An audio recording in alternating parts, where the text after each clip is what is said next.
volunteer event that we do every Thursday at 1700 UTC.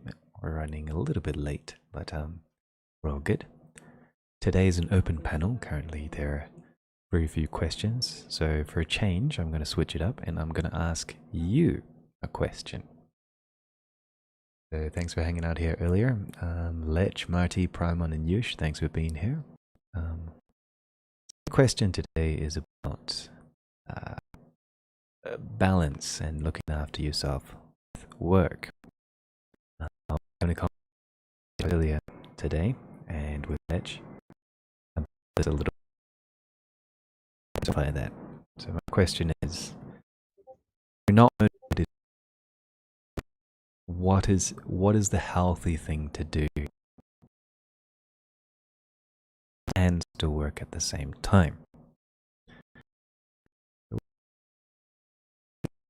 How do you balance your life when you feel unmotivated to work?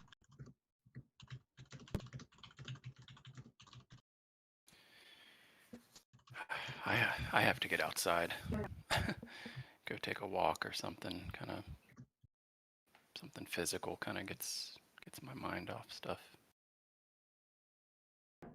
Something Yeah, some exercise or even just a walk or. That's a good idea. Do you do this? What happens if you have motivation that lasts more than a week? Do you walk every day? Do you take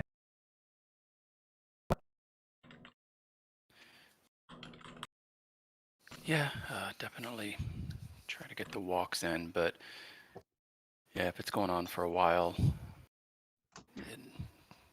maybe getting into an unfamiliar or out of your comfort zone on some level, whatever that means.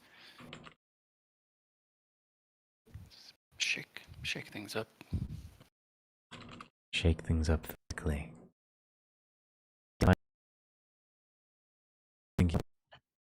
Okay, so here's another dilemma. What happens if you have and or a boss that's pressuring you to do what you need to get done yesterday? This time, how do you to stop and do that, or do you keep going? Try to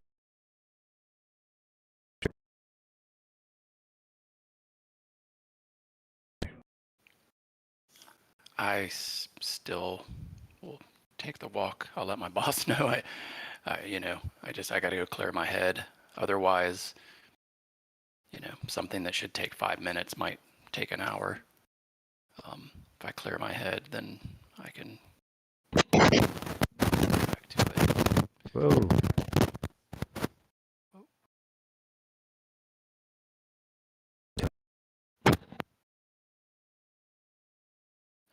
Oh, can you hear me? Yeah. Okay. Sorry about that. I might have wiggled it or something.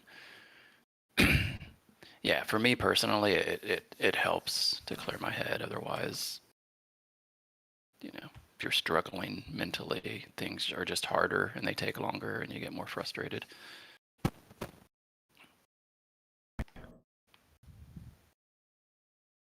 So yeah, my arsenal of things to do.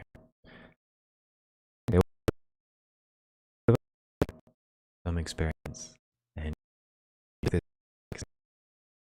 all the little things that have come up. Do you have a strategy? Well, I've got.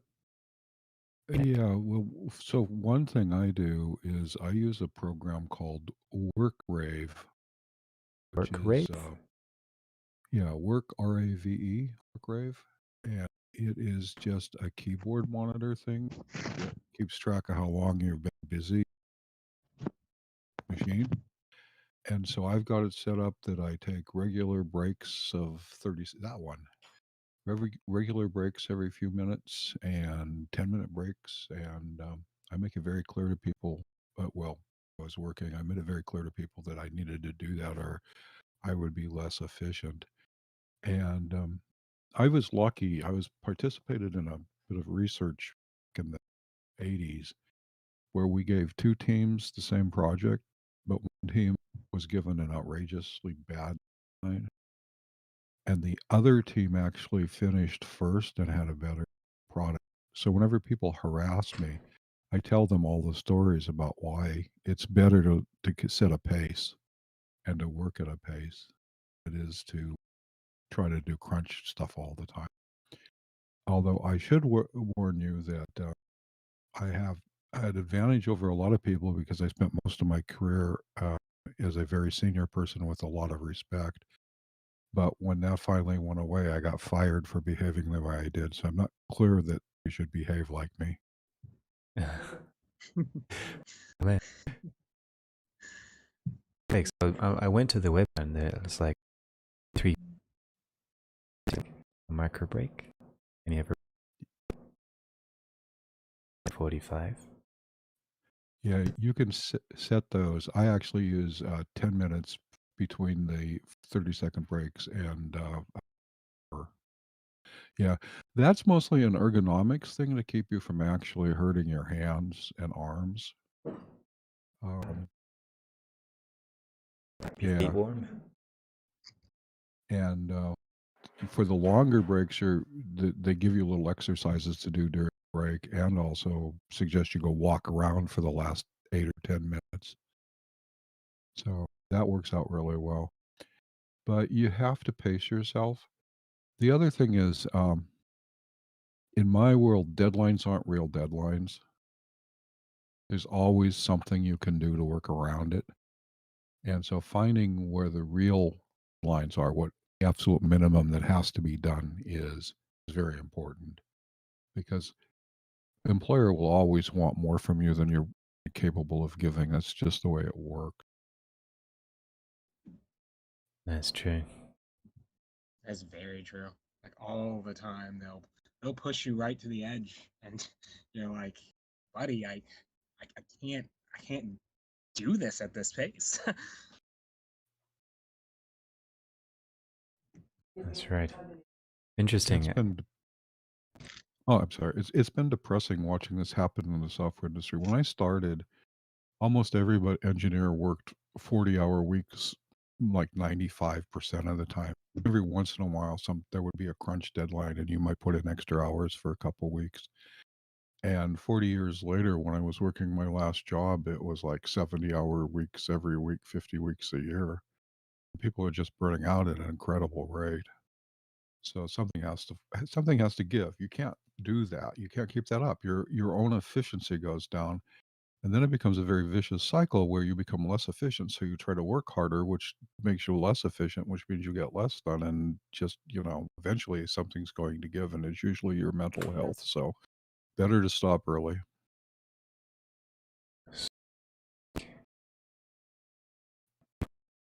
I have actually definitely dropped projects in the past and passed them off back to the employer with documentation and everything because I was on a slippery slope and I just said, you know what? Take this, do not pay me for the rest because you're still withholding at least, 50%. Go and find, a developer off of like, this website, that website. In fact, I can tell you, I know a couple, but I cannot do this at this pace, in this way, at this time. One of the advantages I had when I was contracting was that I was fairly good at estimating. So I'd tell people in advance, this project is going to take this many hours, and I will bill you accordingly. You can either pay me for the entire project and it will take as long as it takes, or you can pay me by the hour. But either way, it's going to take this long. And so we established up front what the times were. When I was at Microsoft, this was a horrible thing because I would tell managers, guys, there's no way you can finish this project in this time, and they would look at me like I had two heads. And then when it turned out I was right, they would look at me like I had three heads. But there it is. If you're good at what you do, stick to your guns. If it's going to take that long, it's going to take that long. That is very true. Actually, you can't really rush. It's let's say you can't rush perfection, but that seems like what every employer wants you to do.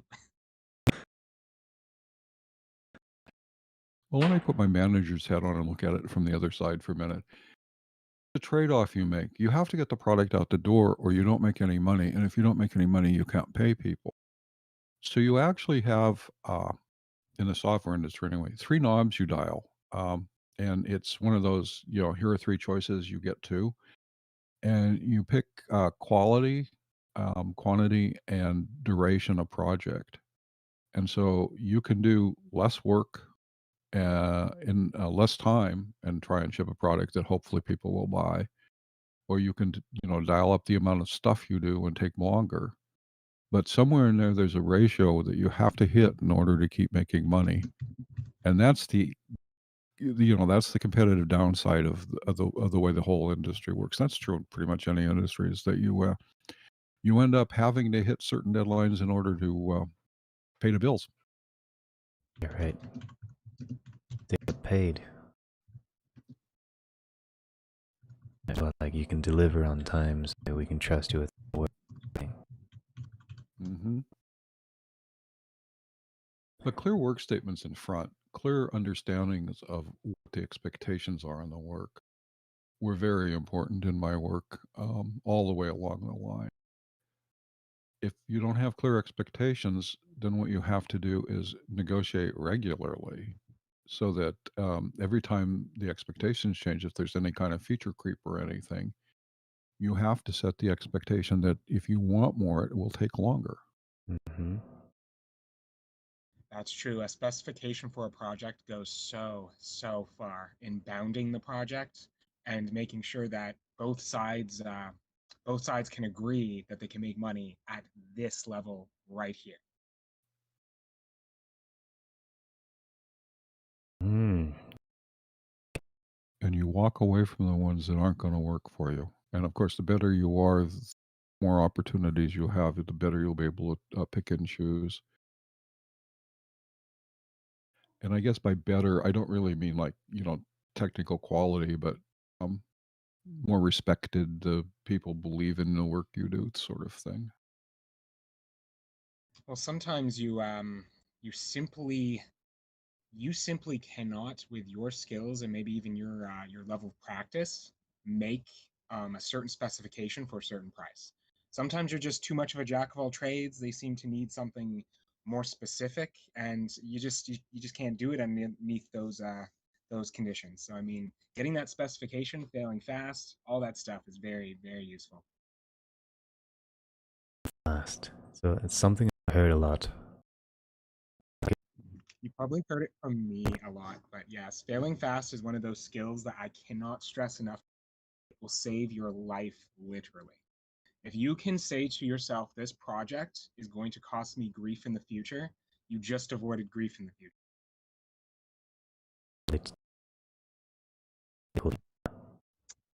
Yep, it is the most underrated skill that you can have as a pretty much as any kind of developer, doing projects, any sort of creative thing. It's even problem solving. It's just sometimes you say, you know what, I've been working on this computer for I don't know how long, maybe I just need a new one. And if you knew you needed a new one, then you wouldn't have put all the work into the old one and you would have failed fast to do the correct thing. Sounds okay. strange, but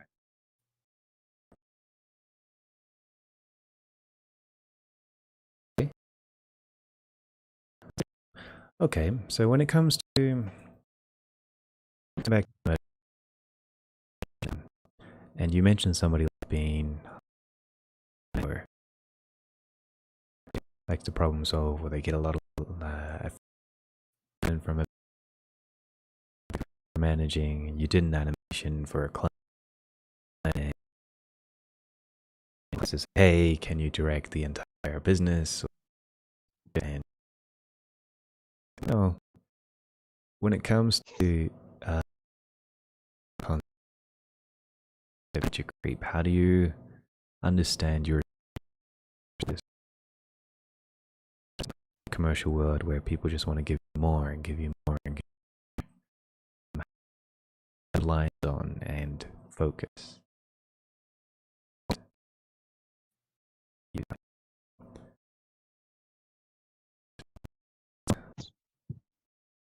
Attracted. I mean, Marty has this. He's lived it for numerous years, so he's got this probably in the You bag. you gotta learn how to say no, and the first step in that is you have to learn what your own limits are, what you're comfortable with. If you are comfortable with, say, 40 hours of work right now, and you've got a 36-hour project, you can't take on anything longer than that, and you just have to say to people, "I'm sorry right now, I'm too busy. I can pick you up later. This project's due to end whenever, and if that's suitable, then let's get back together then." But you gotta learn how to say no, and, I mentioned this before, the way I say no to customers who won't take no for an answer is I just quote them a price they can't afford. Um, my fa My favorite example is a lot of people when you're in the software business, everybody thinks you can do IT, and a lot of people try to letch projects on you. And at a time when people were paying 150 an hour for the kind of work I was doing, I would quote people, you know what, for that project, $300 an hour, 4 hour minimum. It's amazing. They stop asking. So That's a lot. But you reserve that only for the people you never want to work with again. 'Cause that's bridge burning time when you tell somebody a rate they can't afford. So you have to be careful about using that one. Well, if you get enough work actually, and you give someone these quotes that you think they can't afford, it can actually you can actually find that those were perfectly reasonable, and your first assessment of what you should charge are probably wrong. That can also happen. I've Yes. actually gotten a couple projects where I was just like, I don't have time for you right now. I quoted them, and they said yes. And I'm like, well, damn, that's like double my usual rate, but they said yes. they said, yeah. I couldn't I had to do some crazy backflips to get them in, but it was worth it in the end. It was a win-win, really. I am in general leery of that because if you know what the average is, if you actually, you talk to your peers and you know what they're charging and so forth, and somebody offers you double the going rate, that is a red flag. There's something special about that project you need to know about if it's really double the going rate. But as you said, sometimes it can just be your estimate of what the going rate is way low and you've been lowballing projects. Well, Yeah. there was a actual caveat to that project actually, if I remember correctly. They needed someone who could program they needed someone to program something specific on the video card at a time that no one knows what a video card even is, right? So there was a definite caveat in that, and I just happen to know how to do that as well. So it never occurred to me that that was a problem. But now that I think about it, yeah, they were asking for a unicorn, and they kind of got one. But I wasn't, you charge for 3D modeling, so it's a price, right? But you can be a unicorn. They can need a person to do like a full stack job on something.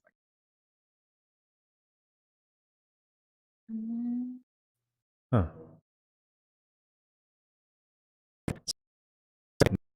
Now you've said no to a client. You're unmotivated and you've got a new routine coming up. How do you make the most of taking a break? How do you make the most of this? Just distracting your mind onto something completely different? It's like a recharging routine. How do you guys make the most of? For me, it was because almost everything I'm involved in doing involves being on the grid. Um, Going places where I could just tell people I'm not going to be on the grid because there's no grid there, and doing things completely unrelated to what I do for a living. And it's kind of funny because I live in the Silicon Valley, which you would think would be like the most connected place on earth. But I can easily find places within, 20-minute drive of here where there's no cell coverage whatsoever. And so it's like, okay, I'm going to go to the park and go for a hike, or I'm going to go take a 3-week vacation, and we're going to stay at this place that just doesn't have any cell coverage.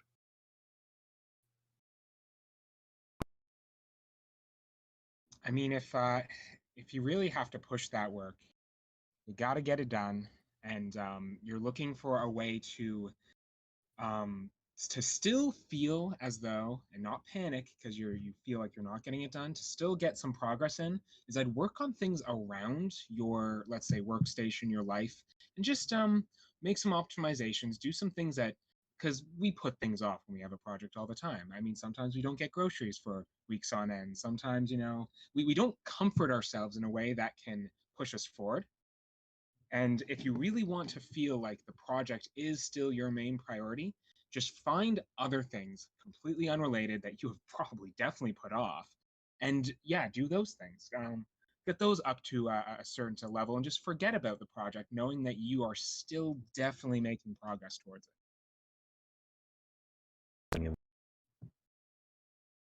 I'm procrastinating on purpose. Well, I- more to the point, you're optimizing your workspace so that when you do come back to the project, you have, everything is in order. You've maybe organized some of your kitchen so that you're faster at making food. All the things that would take time and even maybe more energy, you start to organize those things. Because the project at that point, something about it isn't going right. So you need to optimize everything moving up and do it from the furthest back corner of that room so that you're least exposed to what stressed you out to begin with. And yeah, that's usually that's it's almost like using a project to procrastinate from another project. So you're always making progress by constantly switching projects. All right.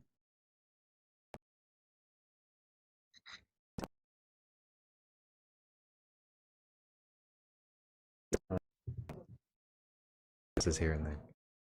I haven't checked the chat.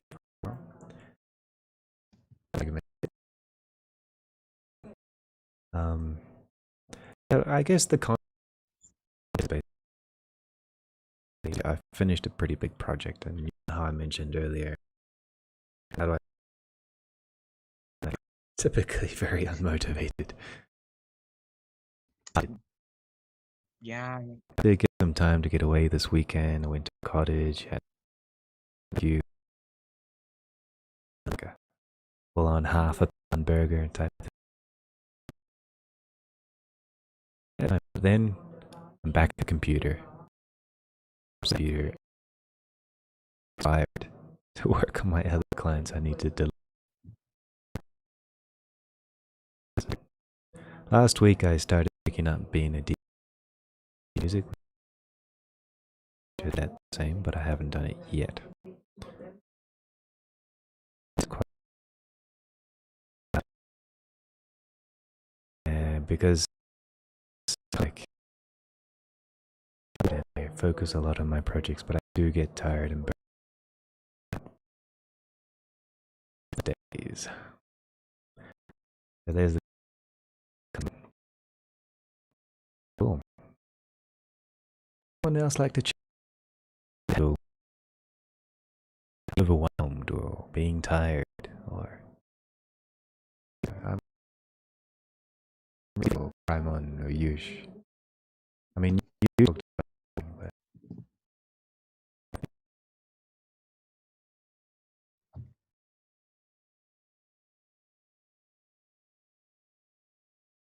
if he's still there. Yeah, I'm still here. Just giving somebody else a chance to talk a little bit. Yeah, it's been a little hard with COVID, to be honest. Can't like really getting on an airplane and going somewhere, or even going down to the beach or something can be challenging. So it's been a little difficult in general to get out and about, get your mind off. So yeah, for me, just the the physical exercise helps. I've been going down to the pool, swimming some laps too. But, easier things at home to do. I'll just, catch up on some things I haven't done, like go clean up a closet or something, or, just go watch a couple movies I've been meaning to watch, and just, get my attention on something else. Really, it's just if I can get my brain off the problem, because a lot of times I'll just sit there and it'll like keep spinning in my head, like, oh, I got to do this, or I need to do this, or I need to figure that out, and I just need to stop that mechanism. So getting my focus on, yeah, get my focus on something else helps. Go listen to some Radiohead. Yeah. Yeah, drink some wine, listen to some Radiohead or something. Plenty. Actually, that's good. It was not productive anyway, so why don't you just be unproductive? Just Yeah, Kerr's definitely pitched that one. It's like you're you're not doing anything anyway, so why not like do you're it on stressing purpose. and not doing anything. Yeah. All right. Yeah, you gotta listen to the ladies. That's why I took some days off. She was like, "You have some vacation?" I'm like, yeah, take some time. I'm like, all right. So far we've been talking about how to avoid burnout, how to recharge, but sooner or later you'll hit that point where you actually have to keep going on a project, and now you get down to what you were asking about, Dres, which is how do you motivate yourself? And I just posted in the thread a pointer to a one-page Harvard Business Review thing. And I think the big takeaway from that, and the big takeaway from the recent school of positive psychology, is you go sing a song from Mary Poppins, which is you try to take a spoonful of sugar, right? You find ways to make what you're doing enjoyable, and these guys are really big on, and I think they're right, although I never did it this way myself. Don't give yourself tasks to do. Give yourself goals to achieve. And so, small, manageable daily goals. And a lot of the motivational books I've read over the But wait. years. all of this. What is the difference between a goal and a task? So a task is what you do. A goal is what you accomplished when you've done it. So like, here's a task. I'm going to wash the dishes. So it's a task. It's a chore. It's something I have to do. But a goal is I want a nice clean house. So it's kind of subtle, isn't it? The difference between the two. Extremely subtle, but it is very big at the same time. I Yeah. would say like a goal is like a really big target to achieve. For example, make a video game, okay? And the tasks are basically the necessary steps to achieve the video game, like to get the video game at the end. So are Yes. all the steps that you need to do until you reach your goal. Yep. Agree with Interesting. that. But I like the Hey, concept everyone. about the dishes, though. That's an excellent one. Because I have to wash dishes every day. Sometimes I have no motivation at all. So I do have to tell myself, but I want a clean Yeah. kitchen. I don't want to cook in a mess. I want to eat on the plate, So the goal is. Speaking of dishes, So I'm procrastinating here because I don't want to wash the dishes. So But yay. that's sort of what I was talking about when I said do things that will eventually benefit the project you're working on currently, but are not related to the project you're working on currently. So I mean, go and do your dishes. Like at some point, the stress of the project will overrun the inhibitions you had about doing the dishes. You're going to love doing the dishes when a project goes like this. You're going to love, trimming the lawn because you're still making the progress, but there is now a contrast to how stressful these things are and how like numbing they are. And they all help you. They all help you get to the end, but they don't seem like they do. Mm. Design goals, not chores. That's a beautiful phrase. What does that mean though? Yeah, here's another one. That's like The trick is to focus on the elements of the work that you do find enjoyable, pretty much. So from the positive psychology point of view, the difference between a goal and a chore might be summed up as my goal is I want to eat off of a nice plate every day. My chore is I want to wash dishes. If you assign yourself the chore without thinking about the goal, you have the problem of, okay, I'm washing dishes. This is boring and it's terrible. If you think about the goal while you're washing the dishes, you think about, well, I'm going to have a nice table setting tomorrow. I like that. Then suddenly you have a reason for watching the dishes, and that makes it a positive feedback thing. Nice.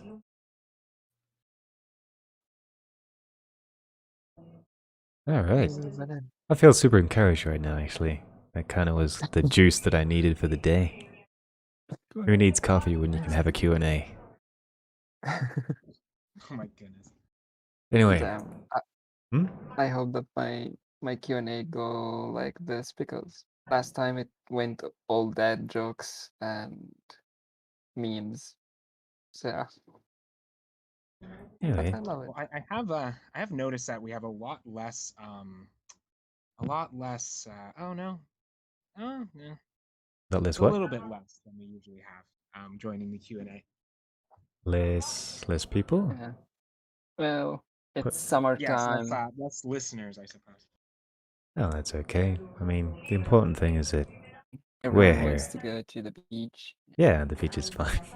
Here it's the same weather all year, every year. Like we have just a rainy season and a dry season, and a slightly rainy season with a bit of wind, and another dry season that's a little bit more sunny. That's about it, but the temperature stays the same.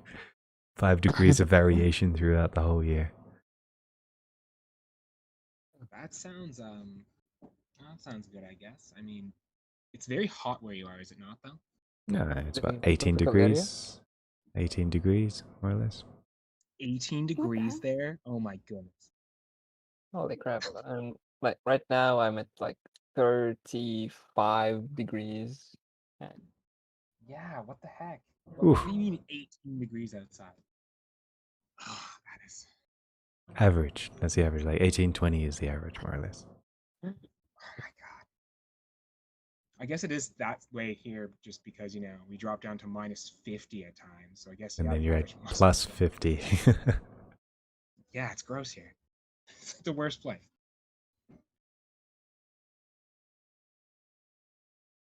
Okay, so now let's swing the other way in the question, because now we're like gone through a little bit of unmotivation. So once you get your motivation back and your batteries are charged and you have all this energy to go and finish the project. Lately I've got an update to project management software because I've been spending the past couple of days obsessively looking at different ways to project manage to see if I could be more motivated. Hasn't worked so far, but I do have a very comprehensive list of software that I've had a look at. So you're full of energy and you want to do things again. So how do you make the most of that time and energy, and you want to just like tackle the issues head on? It's a big beast of a project, and you've got a lot of things to do. So what is the process where you map out your motivation to make sure that you make the most of the time that you have to get the job done? What do you do? Do you just go straight at it and start working, or do you like kind of plan out how you want to work it and execute a strategy, or are you real gung ho? What's your method of making the most of your motivation and energy?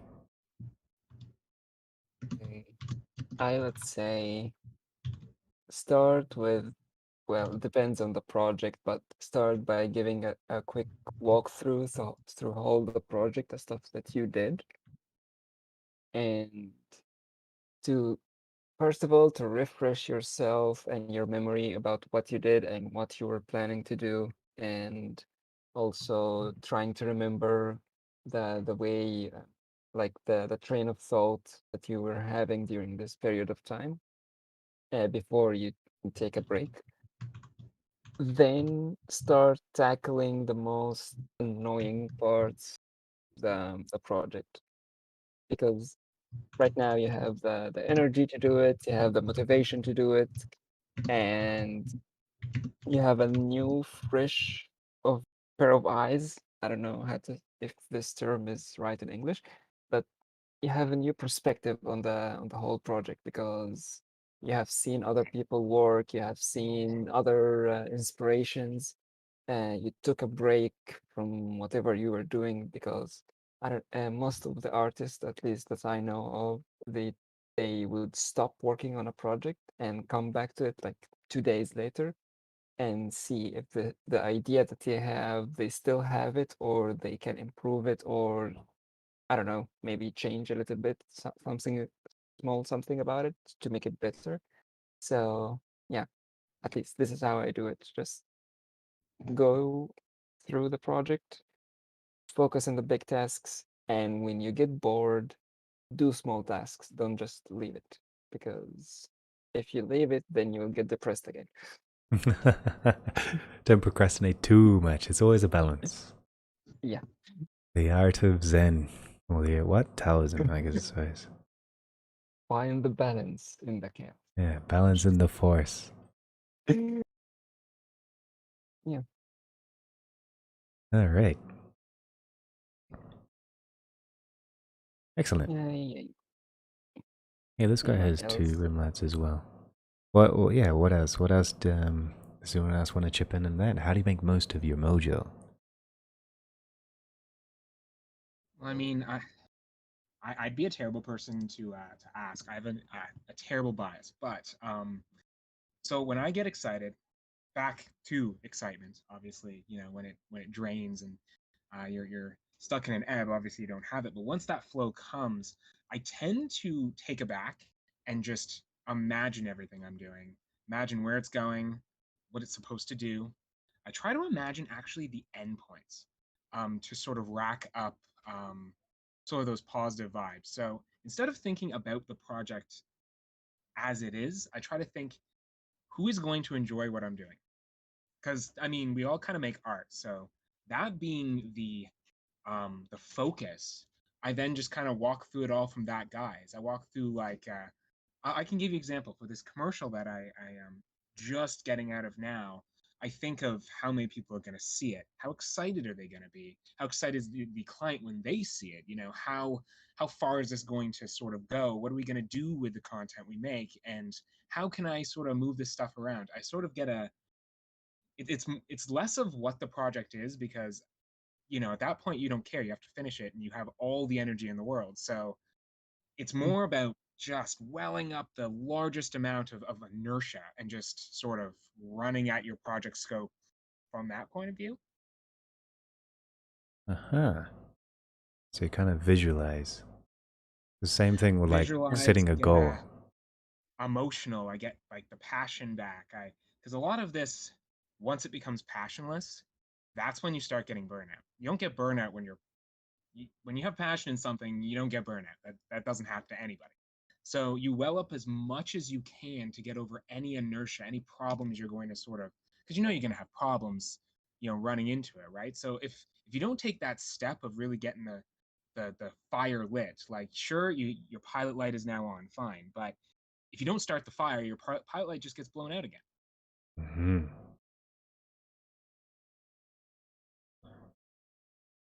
Mm. That's nice, actually. Mm.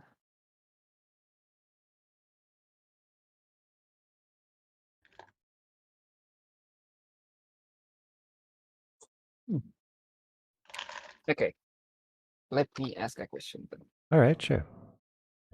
Okay, so lately I have been thinking about what I am actually doing, like uh, between projects and art style and stuff like that.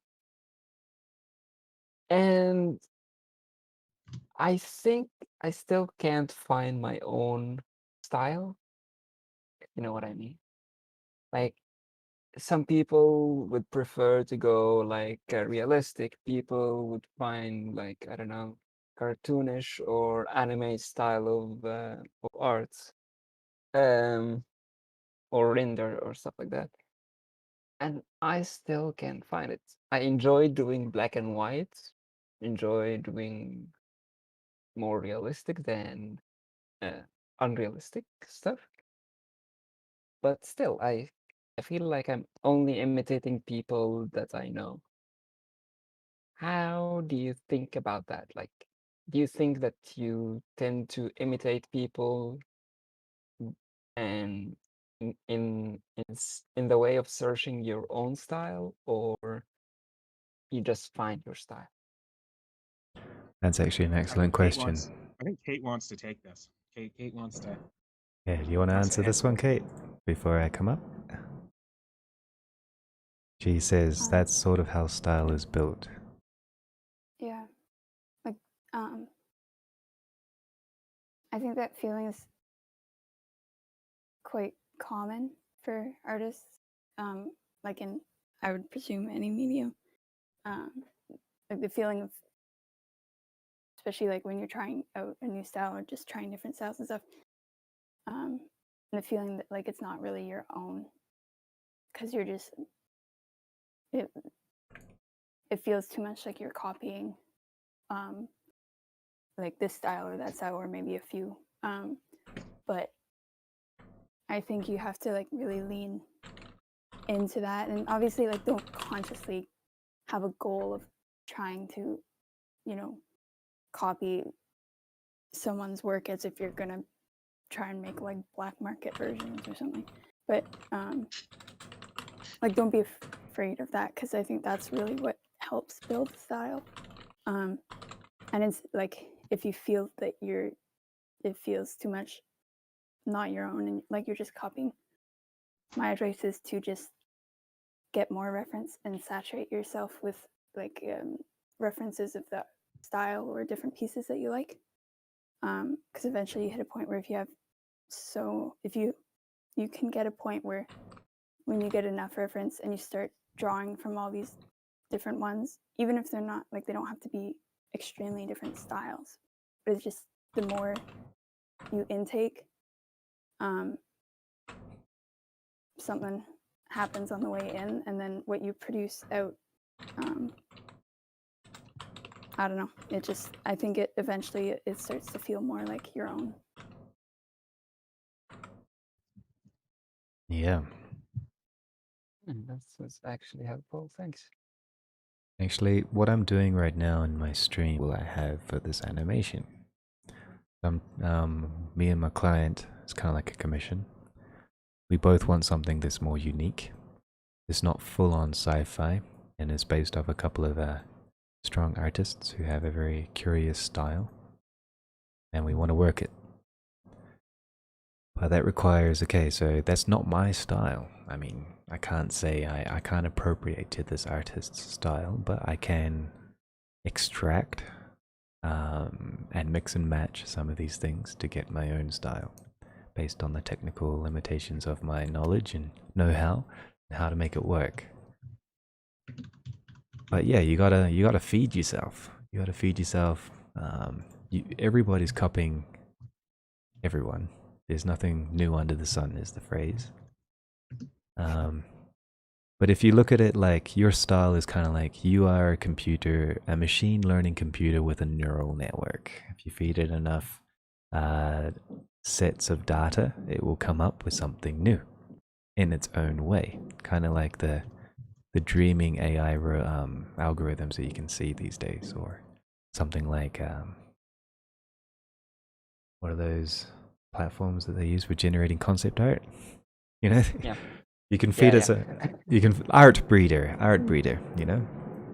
So you're kind of like a human version of an art breeder website, I guess you could say. Okay. So what you feed yourself and how you put it out and like mix and match and create something new from what you know is you. That's what you produced. And yes, you can't produce from a vacuum, right? So you feed yourself some good inspiration, you feed yourself some good references, some ideas, some concepts, or something that you've lived through or experimented through your life. And that will help you define your style, because there's nothing wrong with being inspired by other artists. The next trick is like, okay, how do you process it and turn it into something new? And that's where you develop your style. It's like, well, nobody has lived your life experience. Nobody has seen all of the exact inspiration you have seen. So what you're producing with your skill inspired from your unique life experience is you. And that's a beautiful thing. So there's nothing wrong with being like a machine learning neural network. I think, well, that's kind of how I see it. Well, my own style is based on how I feed my mind, I suppose. I don't really have a style. But it depends. But I can, with that, you can be dynamic as well by the type of project you want to work on, or dynamic to the particular feel and vibe that you have at the moment as well. You can be flexible. If you pigeonhole yourself, that can be kind of dangerous and annoying as well, and many artists do. So sometimes the concept of finding your style and pigeonholing yourself inside that style can also be extremely limiting when it comes to creativity, because that means you're practically telling yourself you are no longer opening up to new inspiration, and you're no longer opening up to try different techniques. So you kind of have to be careful with that as well. You know, don't pigeonhole yourself too much. Don't search for your own unique one style, because that's anti-essence of creativity, right? So you gotta I don't know, find a balance as well. Like, well, sometimes you can create a trademark, make a brand, and that's kind of like the style that you want, but then it's a brand. So you gotta evaluate yourself. How much of a brand do you want to create, and to what extent does that define who you are as an artist? Yeah, that makes lots of sense. It just like sometimes I just like Curtis also talked about it, when the imposter syndromes hits you and you start thinking like, well, I'm not good enough. Why am I doing this? Like I'm only copying these people. Like, look at this, I'm doing this like that one. And then how to say this? Like, not all of the people, not everyone has friends like we have right now to assure them or to give them suggestion about their own style or their own progress. Some people like, who are starting new, who don't know anyone in the art community, in any type of art community, they feel like they are just a copy machine. And then having uh, this this scenario of being like everyone is like um, an AI learning machine, like a learning machine program, you need to feed it all of the inputs so it can output something new. So that makes it easier for people to understand why they tend to copy people or tend to inspire from other people, and they shouldn't feel bad about it. Yeah, Yeah, perfectly that's good. okay. Well, I mean, at the end of the day, isn't all art just a communication? And I mean, the same words have been said somewhere else, but we use our art to say something to someone, right? So, I mean, it doesn't matter how much we copy what we draw on, we're really trying to just, say our piece, right? So you can't, I can go and copy someone's art. I could even make some sort of weird GIF meme art if I want to and send it around, but it's always because it's saying something. And as soon as it's not saying something, obviously, then it can't really be art, right? Decorative piece, yeah.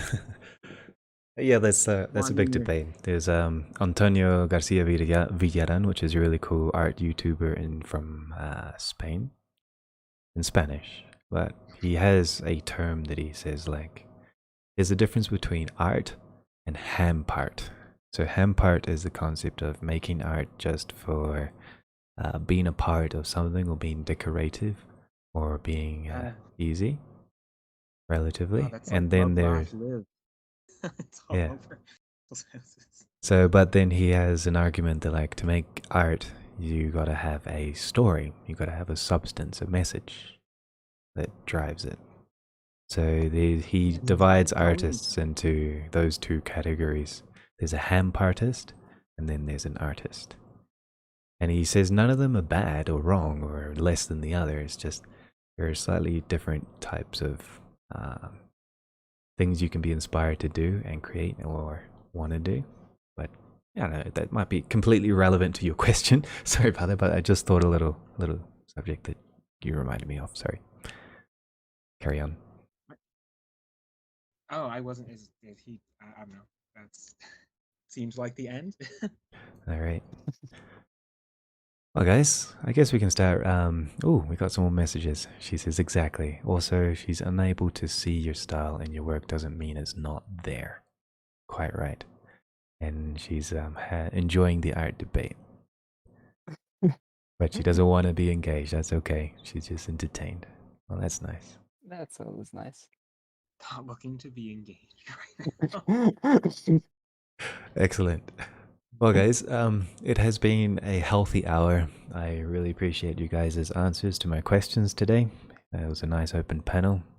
As always, a huge pleasure for me. And I will go have some lunch now and go for a short little walk, actually. And Okay.